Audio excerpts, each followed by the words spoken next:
it's Coach Tori, and this is Raising Runners.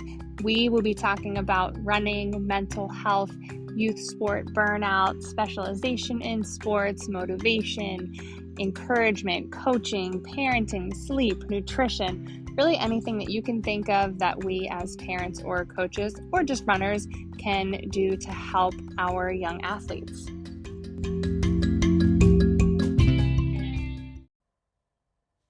Today, I am talking to Meghan Jones from Wellness on Purpose. She is a holistic health coach, a personal trainer, mindset coach, author. I'm sure I'm missing some things, but so she does a lot of stuff. We talk about food and leading by example with the things that you're eating, the things that you're doing, the things that you're focusing on. We also talk about monitoring our own mindset, being present, how to help others be present with us. We get into talking about her book, talking about positive thought, and she shares some really great information on that as well. And I'm not sure if anybody else, but as I was re-listening to the interview, I was reminded how calming her voice is and her presence. So hopefully you tune in and you can feel a little bit more zen while you're listening to the interview today. I guess for mostly my knowledge too, but you're a holistic health coach along with a lot of other things, right? Do you want to just explain what that is and kind of how you got into all of that? Well, I'm sure that you feel this way, and probably some of the parents and the coaches and some of the children, right? I've always been sort of a health coach anyway, right? I've always been that go-to girl. Like, I got certified as a personal trainer probably like, I don't know, 15, 16 years ago, because I've always been athletic. I've always worked out, right? You have running clubs, you help with youth sports and stuff. So people would come to me even like in college and say, I'm tired of my ab routine, help me out, and we're all the same age. And the same thing with like health and nutrition. I mean, I did every fad, like fat free in the 80s and carb free whenever that came out, and all the stuff that like kind of wrecked my body. Right. But I always played around with that, and people always ended up randomly sending me pictures of their dinners, even though I was not in the field. So then I decided a long time ago I wanted to certify a nutrition. And so then I certified a nutrition, and then the planet shut down, and it was kind of in my benefit, because then I just like dove in and hired a business coach and was able to really create and build a health coaching business. And as far as like a holistic health coach, I really believe that it's all nutrition, right? Like, what we eat is super crucial, especially if you're an athlete. I don't care if you're, 412 or 49, you know what I mean? Like, it's really crucial what we fuel our systems with. What your body needs can be different than what my body needs, different what his body needs, right? And I mean, ultimately, we're after clean, real food that Mother Nature put out that has no ingredients label, like apple or spinach, right? Or something like that. But then there's going to be different things that people have intolerances to, or different things that fuel people better than other people. And also activity too. I used to over exercise. I had disordered eating, and I would over exercise because of emotional things, because I was running away from stuff. You start marathoning for different reasons. and relationships, if your relationships are good and what you're eating relates to your stress level, and your stress level relates to if you do exercise or don't exercise, or if your relationships are toxic. So the holistic health coaching that I do, I work with people one-on-one, and I also have a group who I love, but it's looking at all of them as I know it's a different word, like whole person, and seeing, like, even if they're doing all the beautiful things with food, they may be running epic patterns, old patterns in their head that's creating stress and flight or fight response, and making them feel like dog do, So it's kind of trying to balance and find tools and ways, like you were talking about, to like be more resilient. And actually, in my opinion, like, just come into alignment and hold your alignment, even if there's just like awful stuff in your opinion flying around you, you're still in alignment, and you still can get up and keep playing even though you missed that shot, or you still can, you know, carry on with the day and treat your body well even though you just ate an entire chocolate bar. You know what I mean? It's tools to feel better, live better, basically. Yeah. No, I mean, that's awesome. And who doesn't need that, right? Yeah. Exactly. So thinking of like gearing towards, since like, the idea is us as parents or coaches is like helping kids. So I know you kind of talked about it in like our self perspective, but like, are there things that we can do as the adults who are in more control over like the young athletes' lives that we can be doing kind of to help them along the way? I know you said you've worked with kids too, as well. So I guess both perspectives there. Well, I have, yeah, a couple, and there's maybe a third on the way. And again, that's not my niche, but I do love them and I get along with basically all ages. And so if the child and the parents open, I'm open, you know. But there's a lot of things that parents and coaches can do. And I don't know, like what came in my mind immediately, do you know the Suzuki system for music? Yes. Right. So basically it came over from Japan, and they basically were translating it to like mother tongue language. So when you're little, like 2 or whatever, really learning language, you know, like your son starting to really learn language, that's also the same part of your brain that brings in music and that kind of knowledge, right? Is this, I don't really know brain science, but it's the same sort of area, right, as the linguistics. And so the mom or the parent goes into the lessons, and the kid is learning, but the mother's there soaking it in, right? Or the fathers are soaking it in because you're going to be the one helping to practice. And so it's sort of the same thing. Like, yes, there's tons that you can do, little things here and there, really easy to help set your kids up or help set your team up for, internal individual success and also team success. But a lot of it is going to be you. You know what I mean? Like, Right. you learning exactly the ins and outs of the labels and what oils are inflammatory and where hidden sugars might be, so that you start feeding yourself a certain way. And one of my clients, she has a 9-year-old daughter, and my client is just, doing it for herself for physical and emotional strength. But then her daughter is like, decorating their homemade pizza with purple cauliflower. And you know what I mean? Like, she finds it to be really fun. And she said to my client, it feels really good to eat this way. So it's not only modeling, but it's you learning and having those things in the house. And then, when they're old enough to know what to read on a label and the less ingredients, the better. Like if it says apple, dried apple or whatever, and there's no extra stuff, and they can read that label, then high five, but yeah, it's setting them up and having snacks. For example, if you have hummus, if you make it at home, beautiful, make it with anti-inflammatory oil, or leave the oil out altogether. You can make that a project with them. You just have them throw everything in the blender and push go, and they just made their own snack, right? And using super kid-friendly grabbable veggies for the hummus as the majority than chips or whatever, right? Like aiming towards putting more fresh stuff in their body. And if it is the chips, the cleaner ones, right? With the cleaner ingredients, because they do exist. We just have to know what brands to go to. But like grabbable or hummuses that have clean ingredients, the brands are really easy to find.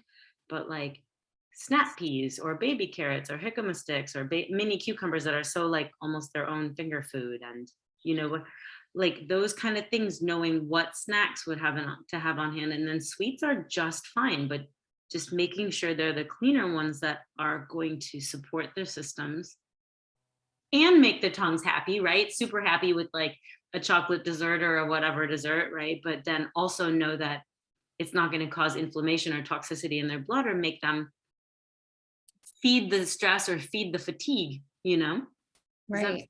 Does that resonate? Does that make sense? No, it does make sense. Yeah. And it sounds, I mean, I feel like I've talked to a bunch of people, and the theme that always comes in is like leading by example and how simple that idea is. And it sounds like it's a lot like what you're saying now. Yeah, it is. Well, and then they can also lead, because it's kind of fun. Like you'll overhear some of the kids of my clients and they'll be talking to their friends about how much they like this vegetable better than that vegetable, which I think is awesome, you know? I Right. mean, bring it. Talk about veggies. And it is lead by example. It's sort of like, I mean, this is just my opinion, but when I see a family out riding the bikes and the kids have helmets and the parents don't, I'm always like, well, I mean, it's okay. At the same time, though, are you just saying when you're older, you don't need to protect your head? Do you know what I mean? Like, it's that Right. sort of feeling for me with food. Like, because some people don't make time for lunch, like when they're in their jobs or they have a busy day or whatever, but they would never not make lunch for their kid, Right. So it's treating yourself. It's the flip of that adage, do unto others as you do unto yourself. Do unto yourself as you would do for your children, and then do better for yourself, and then do better for your children. Like, make sure your peanut butter has one ingredient, maybe two, peanuts, period. Or maybe peanuts and salt, but like, Right. if it has other stuff, it's okay, put it back and get a different one. You know what I mean? Like, it's it is lead by example, but it's kind of like the ripple effect, right? Like, fill yourself up with good stuff and then you'll fill them with good stuff, and they get excited about shopping with you. I don't know. I can nerd out about this stuff all Yeah. day long.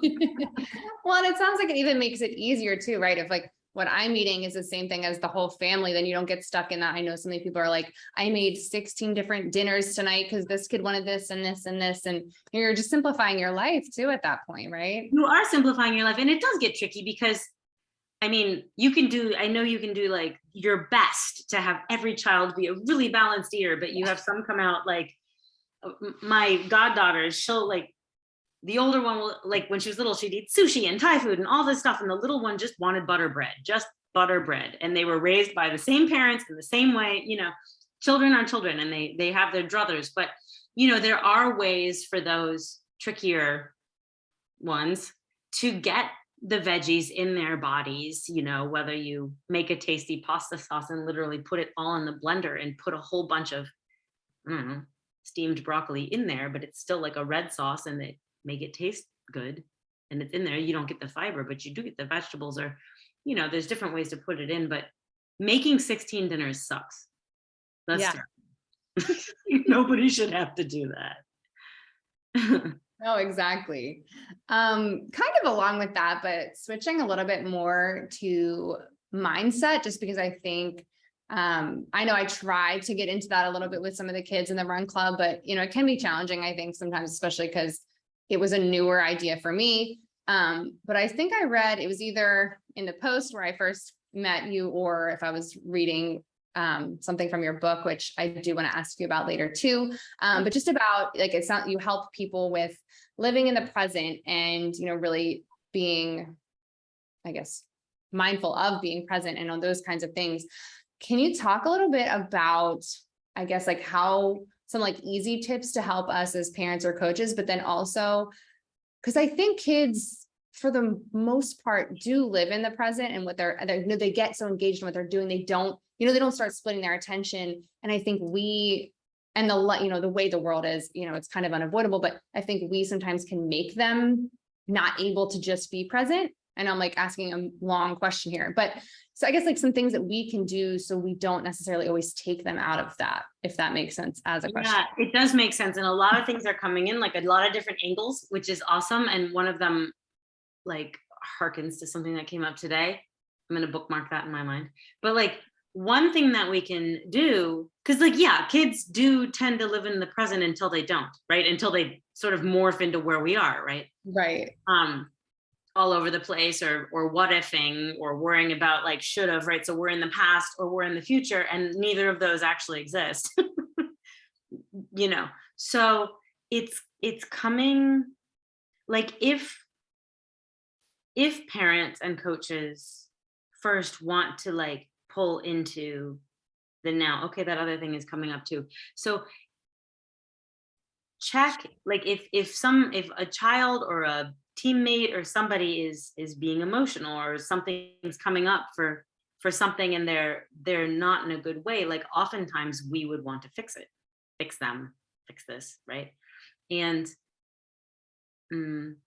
shedding old patterns of needing to fix or do, or codependent things. Like if she doesn't know how she's feeling and feeling cranky, then I don't know how I'm feeling and I'm cranky. And then when she's having a great day, I'm having a great day, right? And some of us were raised with that, right? So I think some of it is being able to say, and it's for children too, like that's not, like, sensing inside and just gently saying, that's not mine. Like that emotion is not mine. And separating yourself, like it's okay. It's okay. They're having that emotion.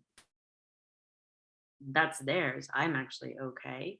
And then you can come and respond to yourself, like now, right? Because that's the only place we are. You can have a little drink of water, you can soften, and then you can hold more space as an adult, particularly because you can come in, have some water, literally soften your jaw, soften your back, pull into your feet. You know what I mean? Just pull to yourself and breathe. And then you can hold space for this child or coworker or whatever to be where they are, and maybe allow them to like release it and get past it, because also kids get past things a lot easier than we do. They might be more in the present and more frustrated and kind of a volcano, but they also might let it blow by and not hang on to it as long as we do. So that's one thing. But the other thing is, like, what is, like, if you're all over the place and you want to come back, just thinking, what is the purpose of this moment? Like, literally kind of narrating. The purpose of this moment is I picked up my phone. The purpose of this moment is I'm speaking into my computer. The purpose of this moment is I'm moving my hands, like literally coming here, because there's no I should have and there's no what if. Like right now is literally it. So then you can come to this moment and think, okay, how am I going to set up my daughter in a way that she can have a good day, even though this morning sucked, you know, or whatever. And just pulling in, and I don't know, does that help? Does that make sense? Yeah, no, it definitely it definitely makes sense. And I think that definitely is helpful. Because I know it's so funny because in my other past jobs, dealing with kids in crisis and all those things, it just, that's what you did. It was natural, it was not hard for me to manage all those things. But then, as a coach, and it's not even a crisis, but like, a kid just has a meltdown because it's so hard. Sometimes that can just be such an uncomfortable moment to be like, how do I help you? But I don't want to just coddle you, but I do want you to know it's okay. And I'm here for you and I support you. So no, I think that's really great to help, because it's really not that hard, right? Like they're having a moment. It is really hard. They're doing something that's challenging and they're feeling that, right? And But that's their moment. exactly. So And yeah, no, I think that's great. And when we're saying like, how can I help you? How can I make this feel better? Because that's also, I mean, that's male and female, but super female, right? To be like, how can I fix this? And how can I help you? And if you want to talk a little, kind of esoteric woo woo, like there's the balance, right? Between the yin and the yang, right? Divine feminine, divine masculine, and motherhood or fatherhood or coaching or whatever, that's all masculine. It's all giving, give, right? And action, and how can I fix, and how can I, you know help you through this, it's really hard meltdown. um if we adults can come back into balance and come back into alignment, instead of like all of our energy going out trying to like stop the uncomfortable meltdown from happening extra, we feel uncomfortable so we tense, and then that makes them uncomfortable, even if it's just energetically. So if you come in balance and respond to yourself, again, respond to yourself first, even just it takes 1 nanosecond, but just breathe and pull back into your own hips and separate yourself. Like, I can help, I can hold space. This is his meltdown, epic meltdown, because it's hard. And it's hard and it's not, right? Because it's both. Some of it is fear of failure, some of it is fear of new, scary. Some of it is it's effing hot outside. Like it's all the things. And so if we can balance and like be able to be balanced in our fixing and our allowing, because I know this is like probably a little too woo woo, but if does that make sense? Like, come into a balanced energy. Yeah, no, and I love that because I don't always take the woo-woo type perspective on things. And I don't, I don't always, that's not always my thing. So, it's not really where I'm coming from, but it's super helpful to have different perspectives on things. Cause you're right. Like sometimes it's just, I do need to just find a more centered, balanced self before I can do anything else. Right. So no, I love that. Along with that, so I think you kind of mentioned it with when you're talking about the eating, and then, even now with like helping kids stay present and helping us be more present as the adults interacting with them. Um, but like kids don't always have a lot of control over their eating habits, their activity level, who they get to interact with during the day, what their environment even is. So I know like giving options and leading by example, which are kind of two things you already mentioned. Are there any other things that we can do to help them have that sense of control? And I know like as very little kids, like they don't do well, I think, with too much control over their lives. And we do need to be doing that for them. But like, how do we, I guess, find that balance in those things where it's like, they don't really get to pick? You know what I'm saying? Yeah, I do. And I think, I mean, a couple things come up, like including them on one side, and then on the other side, observing more than choosing or doing or controlling, observing more than controlling and including them. So like it does take longer to make breakfast if your toddler helps. It does. But sometimes those 10 extra minutes or whatever it might take, because you might have a, grubby little hands from helping put the bananas somewhere, you know, it's it's not only helping them with food, like banana is a real food and we're going to make pancakes out of bananas and oats, and that's like two ingredients or whatever, banana, oats, and sea salts, and or but it's also time with them. It's things they're going to remember, because I remember being really, really little. I had to be maybe 3 or 4, and I was at this old lady. Her name was Margie Burchell, and I thought we had a play date, but clearly she was babysitting me, and I was at her house, and we would just bake the whole time. And I think that I probably made the biggest disaster, but I helped the whole time. And I just remember very, very clearly having a blast, having my own step stool and my own apron, and we were just baking all the time, you know? And I feel like including them that way gives you moments with them, maybe allows you to be more present and soften instead of annoyed, you know? And then I don't know. I feel like that really makes a big difference, rather than you know, hoping or wishing they'll have a great time, playing on their own or with their siblings while you swiftly make breakfast. I mean, sometimes you have to do that. That's just how which has to happen. But if you can take an extra 7 minutes that it would take, and then you have to mop up your kid, it's okay. And I feel like also observing them and where they go to, because a lot of times, even if we're not trying to control, you want to control their emotions. You want them to be happy. You really want them to be happy. You want them to be calm. You want them to be polite. You want them to have fun. But also just like observing them and seeing what brings them joy, or seeing, who they gravitate towards, or seeing like what they might do, could also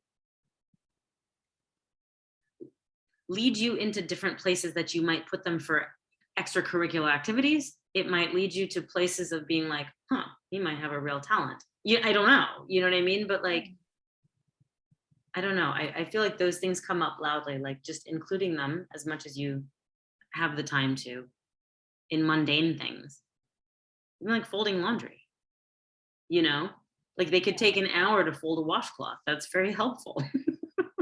Right. I don't, Yeah.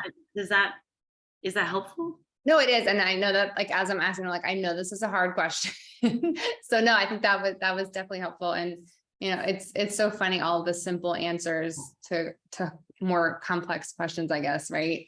I want to completely switch gears before I ask you about your book, but because I didn't ask you to start, and I almost always ask people, because usually like the intro to me talking to them is like, oh, you're a runner. What else can we talk about too? But you are a personal trainer, But did you, I guess, can you tell us about like your journey into fitness, like when you started working out and, if you did sports or not, or anything, like things you've learned, favorite things you've done, any of that stuff, since I forgot to ask you at the start.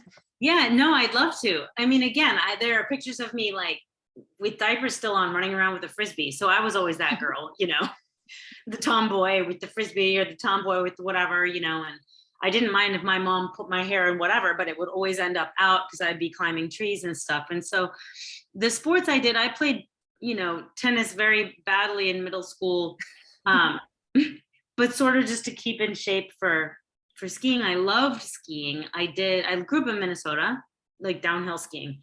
And I skied in this group called Ski Jammers, and I got to like do little races, and we would teach also little people, like even as high schoolers, we would get to like, we'd be in a snowplow, like pizza wedge, and have like a few little ducks pizzaing behind us down the hill. So that was very fun. I love skiing. Skiing is probably one of my top two favorite sports now still.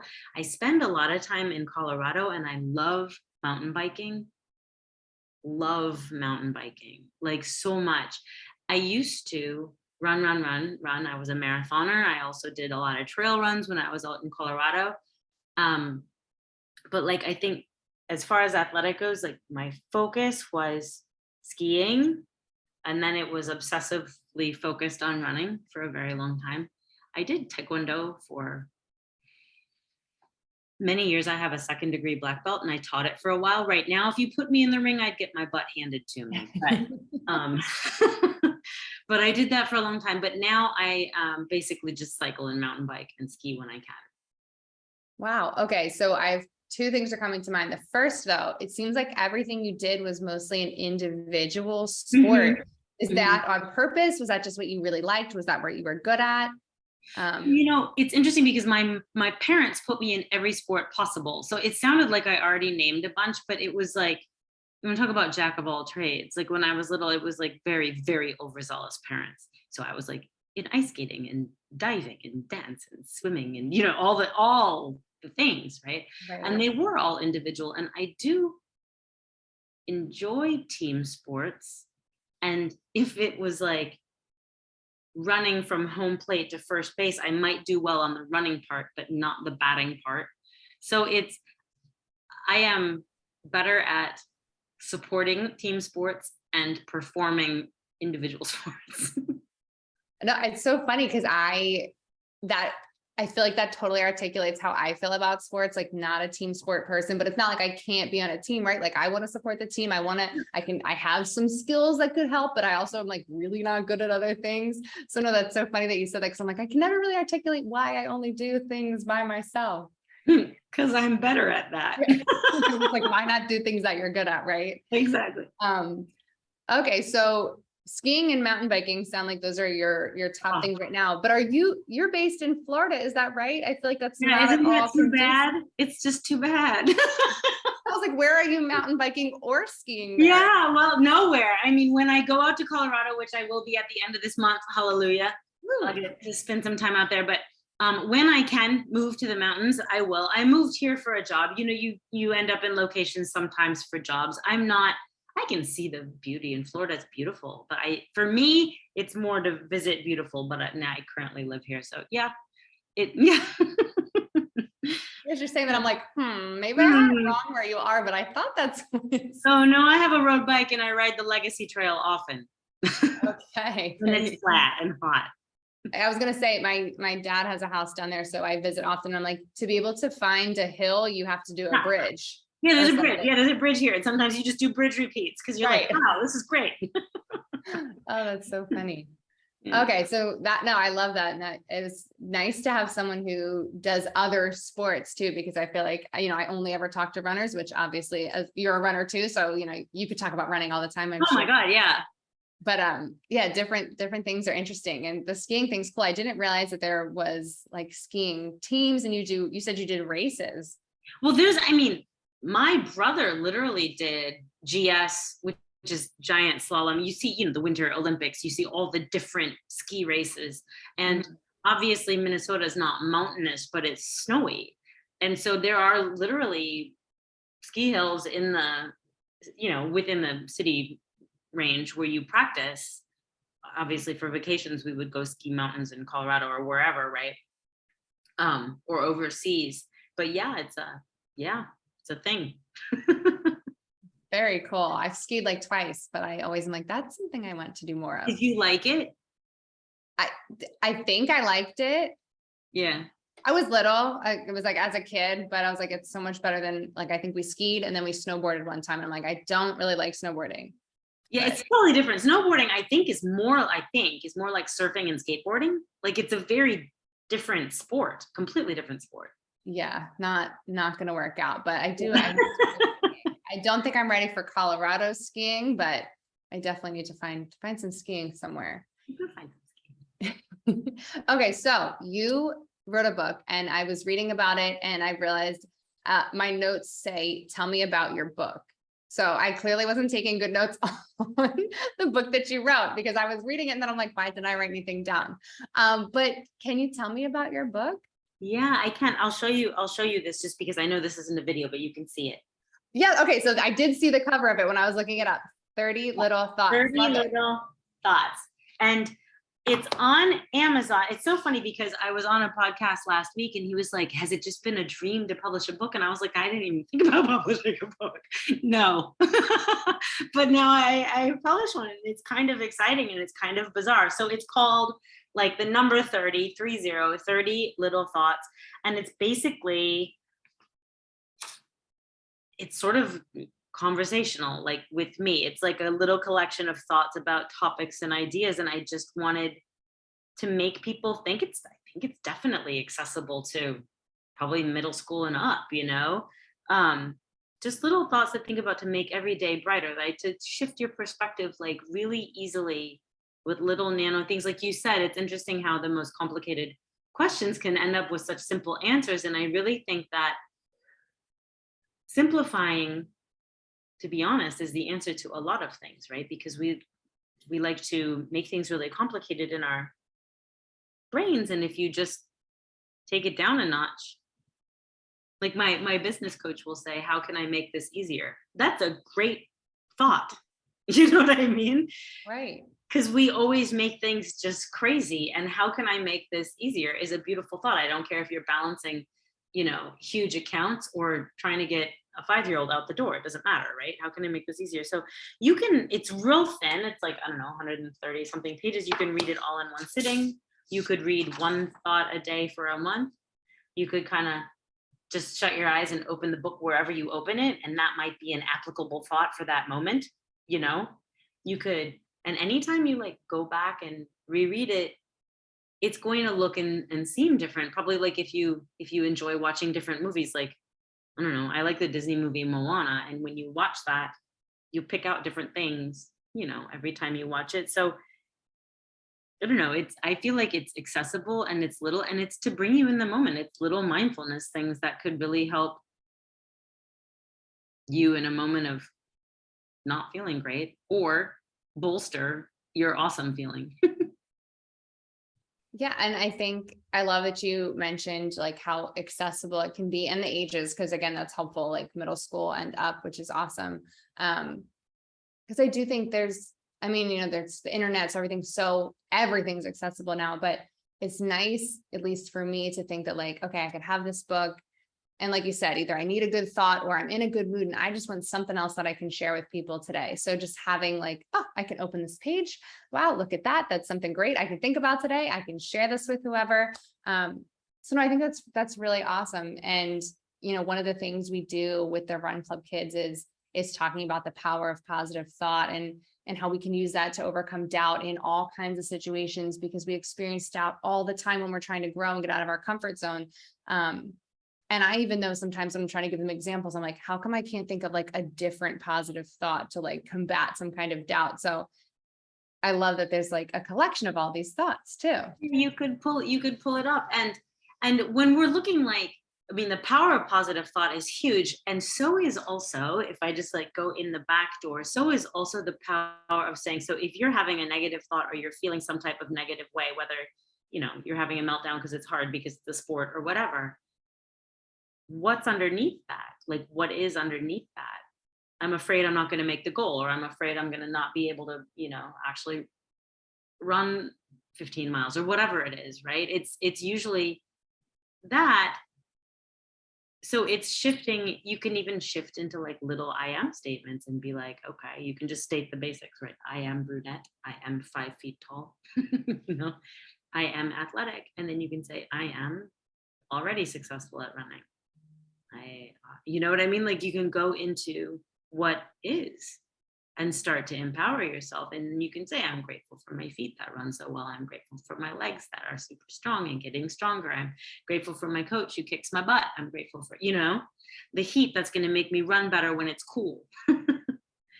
It's interesting to because switching into positive thoughts sometimes can be hard if you're just coming straight from the swamp. Right. So I feel like if you have a little step of like, okay, so what am I feeling? Am I actually feeling afraid? Am I actually comparing myself to, Susan? Am I actually, what am I doing? And why am I comparing myself to Susan? Am I afraid I'm not as good? You know what I mean? It's interesting to look at that and then try to just release it, like somehow with facts, because those aren't facts. What we're super negative or afraid of are things we're creating in our mind.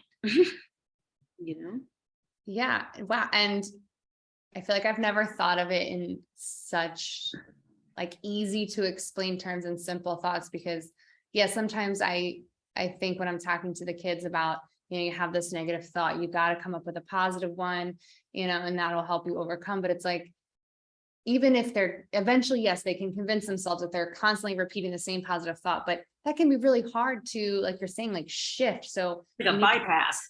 right, exactly. Like it can't just be like, I'm going to say this lie to myself, because again, like our brains, as strange as our brains can be, like they're not stupid, right? So like we can lie to ourselves, or Yeah. they know, but they can know like that's not true right now. Like, so I love that, there's that bridge to get to where I want to be in that positive place. Yeah, like a little tool. And then if they need to start running, like if they need to just start going now because stuff's going on, they can use it as a little mantra when they're running. You know what? I am strong. My feet are on, they can narrate, my feet are on the ground, my knees are picking up, my tummy, my belly button's on my spine, like they can do whatever cues you give them to play better, I don't know. It's, to me, when I tried a lot of people call it spiritual bypass when you go into like, I'm great, I'm awesome, I am, it's good and it's helpful, but there's steps in between that, like, you can put a Band-Aid on a wound that's full of dirt, but ultimately it's still a wound full of dirt.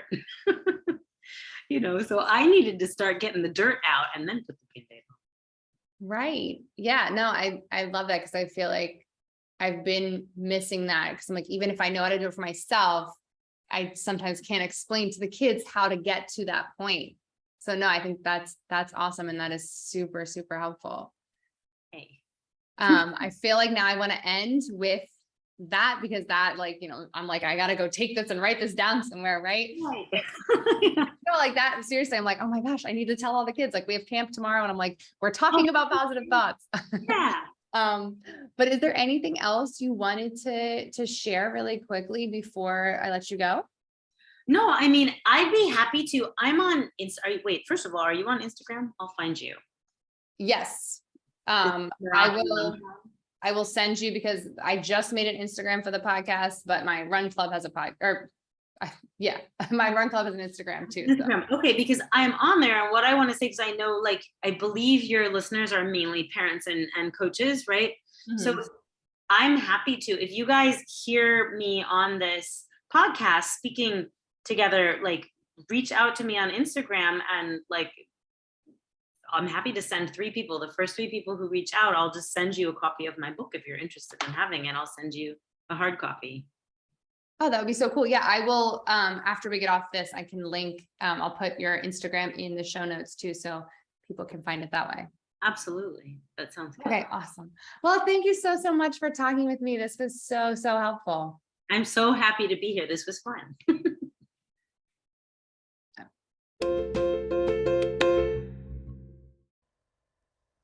So thank you so much again to Meghan for all of the awesome information she shared with us today. And nothing like a little prize for sticking out to the end of a podcast. So, like she said, the first 3 people that message her on Instagram, she will send a hard copy of her book.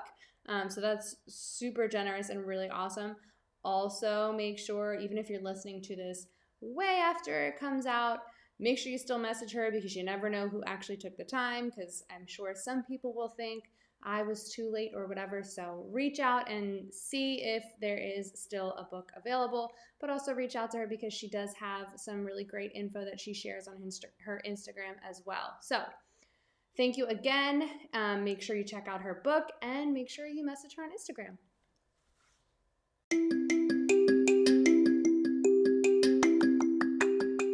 Thank you for tuning into Raising Runners.